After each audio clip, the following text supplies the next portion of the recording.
Well, I would think that if they were honest about it, they'd start a major investigation into the Bidens. It's a very simple answer.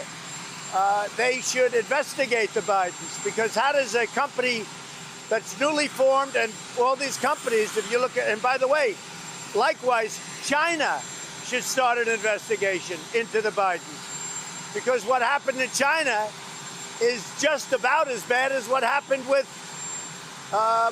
Ukraine. So I would say that President Zelensky, if it were me, I would recommend that they start an investigation into the Bidens, because nobody has any doubt that they weren't crooked. That was a crooked deal, 100%. He had no knowledge of energy, didn't know the first thing about it.